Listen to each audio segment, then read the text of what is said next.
Over the next few minutes, with the help of ham carving expert Felipe Perez Cruz, and using a quick and simple method, we will demonstrate how to carve and preserve an authentic acorn-fed Iberian ham, or jamón.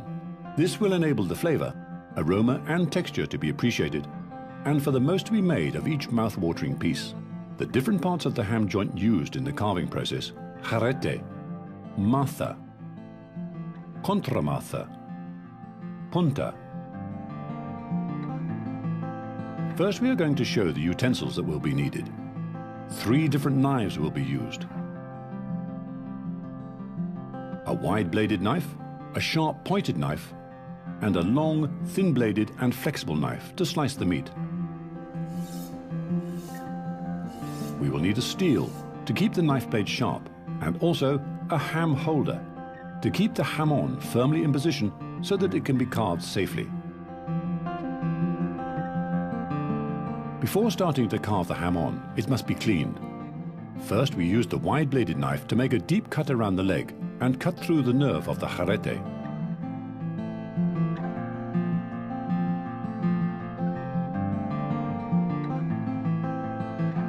We remove the rind and clean away the outside pork fat, which has a yellow color and a rancid taste, leaving the meat clean and ready to be carved.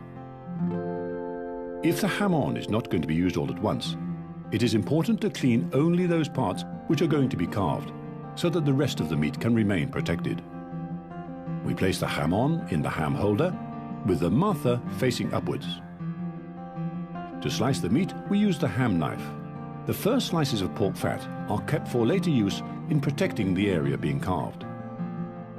If the ham is to be eaten over a prolonged period of time, the carving should be started at the barbilla, which is cured to a greater degree as it is a narrower section of the joint. We carve the meat so that the area being carved remains flat. This makes the task easier. It is important to combine pork loin with pork fat so that each slice has maximum flavor.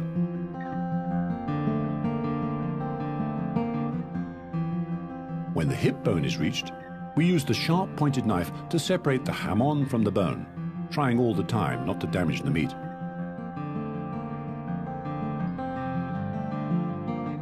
We continue to slice the ham, going around the bone so that nothing is wasted. When the maza is carved, we try to combine cuts from the whole surface area to obtain slices from the different muscles and mix the distinct flavors. The muscles are easy to identify by their variation in color.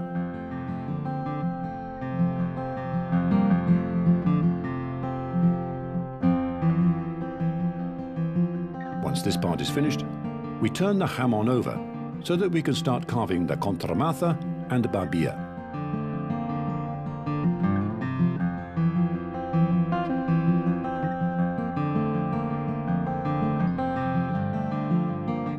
At the end of the jamón, near the hoof, we find areas of meat that are not suitable for slicing.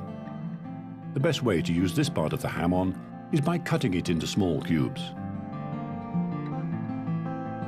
Now, all you have to do is to enjoy the taste of authentic Iberian acorn-fed ham.